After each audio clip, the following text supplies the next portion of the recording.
Hello friend, कैसे हो आप? उम्मीद है कि आप सब अच्छे हैं। आज एक केमिस्ट्री से डिस्कस करने वाले जो वन लाइनर रहेगा और उम्मीद करता हूँ कि वीडियो आप लोग को पसंद आएगा। ठीक है दोस्त, चलिए क्वेश्चन नंबर 1 कहता है पानी की अस्थायी कठोरता दूर करने के लिए उसमें क्या मिलाया जाता है?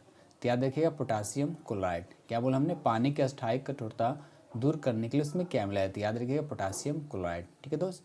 क्वेश्चन नंबर 2 कहता है, एक क्वेश्चन में ज़्यादा हम टाइम नहीं देंगे। ठीक है दोस्त, चलिए यदि क्लोरोफॉर्म को सूर्य के प्रकाश में वायुमंडल में खुला छोड़ दिया जाए तो कौन सी विषैली गैस उत्पन्न होती है? कहता है यदि क्लोरोफॉर्म को सूर्य के प्रकाश में वायुमंडल में खुला छोड़ दिया जाए तो कौन सी विषैली गैस उत्पन्न होती है? याद रखिएगा फॉस्जीन। ठीक है दोस्त, चलिए question number next, question number 3 कहता है मिट्टी में क्षारकत्व को घटाने के लिए किसका प्रयोग किया जाता है? मतलब मिट्टी में अगर क्षार की मात्रा ज़्यादा हो जाता है तो उसको कम करने के लिए, उसको घटाने के लिए उसमें क्या मिलाया था? याद रखिए जिप्सम मिलाया था। क्या मिलाया था दोस्त? जिप्सम मिलाया था। चलिए क्वेश्चन नंबर 4, क्वेश्चन नंबर 4 कहता है शुष्क बर्फ क्या होता है?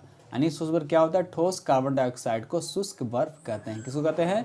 ठोस कार्बन डाइऑक्साइड को शुष्क बर्फ कहते हैं। क्वेश्चन नंबर 5, क्वेश्चन नंबर 5 कहता है बर्फ को पिघलने से रोकने के लिए उसमें क्या मिलाया जाता है? तो याद रखिएगा क्या बोला कि बर्फ से पिघलने से रोकने के लिए उसमें क्या मिलाया जाता है? याद रखिए दोस्त जिलेटिन। यानी बर्फ में जिलेटिन मिला देने से बर्फ जो पिघलता वो पिघलेगा, मतलब कम पिघलेगा। ठीक है दोस्त, चलिए क्वेश्चन नंबर 6 कहता है यदि किसी तरल में घुलनशील पदार्थ मिला दिया जाए तो उसके पृष्ठ तनाव पर क्या असर पड़ेगा? कह रहा है किसी घुलनशील पदार्थ मिला दिया जाए तो उसके पृष्ठ तनाव मतलब सरफेस टेंशन पे उस पर क्या असर पड़ेगा? तो याद रखिएगा पृष्ठ तनाव बढ़ जाता है, मतलब सरफेस टेंशन क्या हो जाता है? इंक्रीज हो जाता है, नहीं बढ़ जाता है। ठीक है दोस्त, चलिए क्वेश्चन नंबर 7 कहता है कि 1 किलोग्राम शहद से लगभग कितना कैलोरी ऊर्जा प्राप्त होता है? क्या बोला हमने?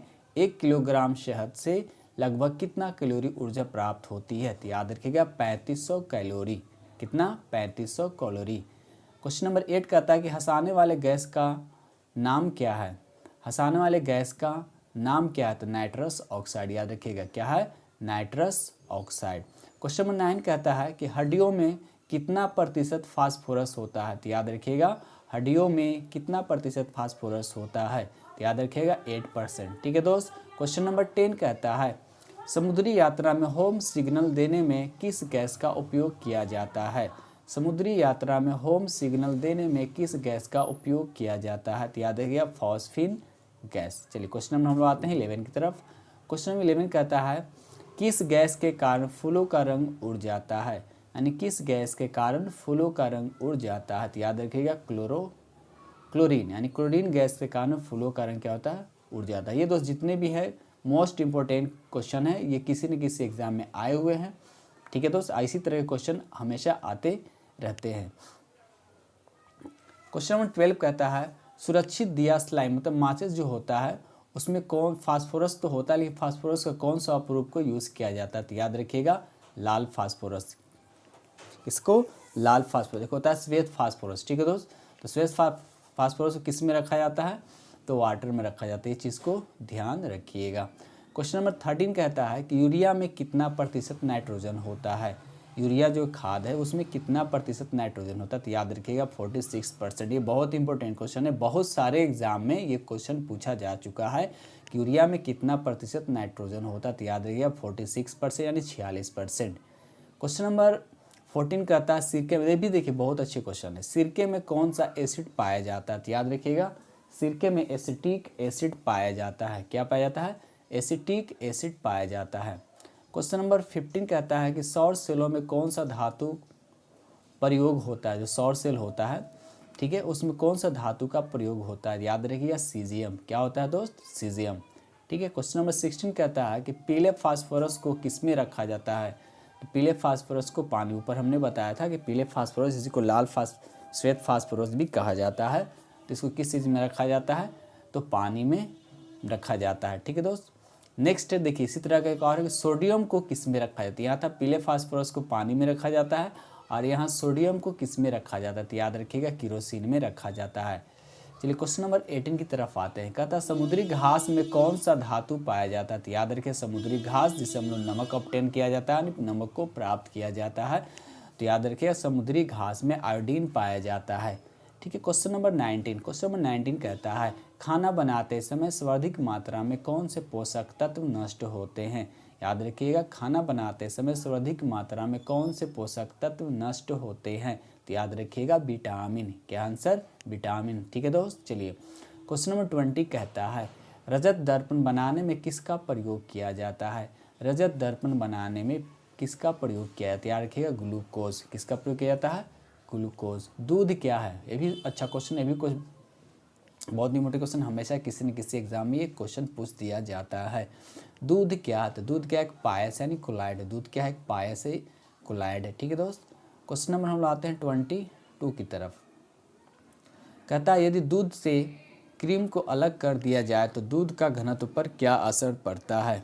दूध से क्रीम को अलग कर दिया जाए तो दूध का घनत्व मतलब दूध की डेंसिटी पर उसका क्या डिफेक्ट, क्या असर पड़ता है। तो याद रखिएगा बढ़ जाता है। आई बस समझ में, दूध से जब क्रीम अलग कर दिया जाता है तो दूध का घनत्व क्या हो जाता है? बढ़ जाता है। ठीक है, चलिए क्वेश्चन नंबर 23 कहता है कि अस्पतालों में कृत्रिम सांस के लिए प्रयुक्त जो सिलेंडर होता है उनमें किन किन गैसों का मिश्रण होता है। अस्पतालों में कृत्रिम गैस के लिए जो प्रयुक्त सिलेंडर होते हैं उनमें किन किन गैसों का मिश्रण होता है। याद रखिएगा ऑक्सीजन एवं हीलियम। ठीक है दोस्त, चलिए ज़्यादा टाइम हम नहीं दे रहे क्वेश्चन पे, ये आप लोग बहुत ही ऑनलाइन बहुत इंपॉर्टेंट रहेगा। जो आने वाले भी जो एग्ज़ाम है ग्रुप डी हो गया, ठीक है, उसके लिए मोस्ट इंपॉर्टेंट है, और या NTPC। ठीक है दोस्त, चलिए क्वेश्चन नंबर 24 कहता है कि ठंडे देशों में हिमांक कम करने के लिए कारों के रेडिएटर में क्या मिलाया जाता है। तो याद रखिएगा ठंडे देशों में हिमांक कम करने के लिए कारों के रेडिएटर में क्या मिलाया जाता है। तो याद रखिएगा एथिलीन ग्लाइकोल। क्या मिलाया जाता है? Ethylene glycol. ठीक है प्यारे दोस्त, चलिए क्वेश्चन नंबर 25। अगर दोस्त वीडियो अच्छा लग रहा हो तो प्लीज़ एक लाइक, और इस चैनल पर अगर नए हैं तो इस चैनल को सब्सक्राइब कर दें, क्योंकि इससे अच्छे वीडियो हम आप लोग के लिए लाते रहेंगे। ठीक है, अभी केमिस्ट्री का चल रहा है, उसके बाद फिजिक्स आएगा, उसके बाद बायोलॉजी आएगा। ठीक है दोस्त, चलिए क्वेश्चन नंबर 25 कहता है कि सबसे अधिक घनत्व वाला, या घनत्व पूछेगा या आपसे पूछ जाएगा कि सबसे भारी तत्व कौन है। तो याद रखिएगा ओस्मियम। क्या होता है? ओस्मियम। सबसे कम घनत्व, सबसे हल्का, सबसे प्रबल अपचायक। देखिए इसमें 3 क्वेश्चन हो गया।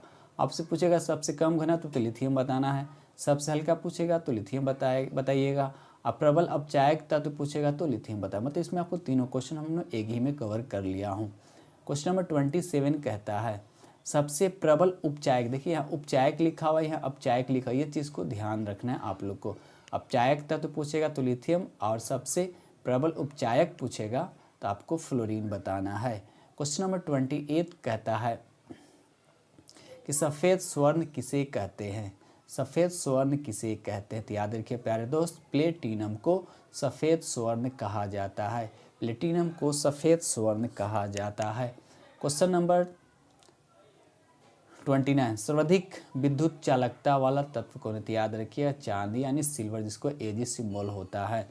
सर्वाधिक विद्युत चालकता वाला तत्व कौन सा है, यानी चांदी है, जिसको Ag सिंबल होता है यानी सिल्वर। ठीक है दोस्त, चलिए क्वेश्चन नंबर 30 कहता है कि गैसों तत्वों में सबसे भारी तत्व कौन है। देखिए सब गैस है, तो पूछ रहा है कि गैसों में सबसे भारी तत्व कौन है। तो याद रखिएगा रेडॉन होता है।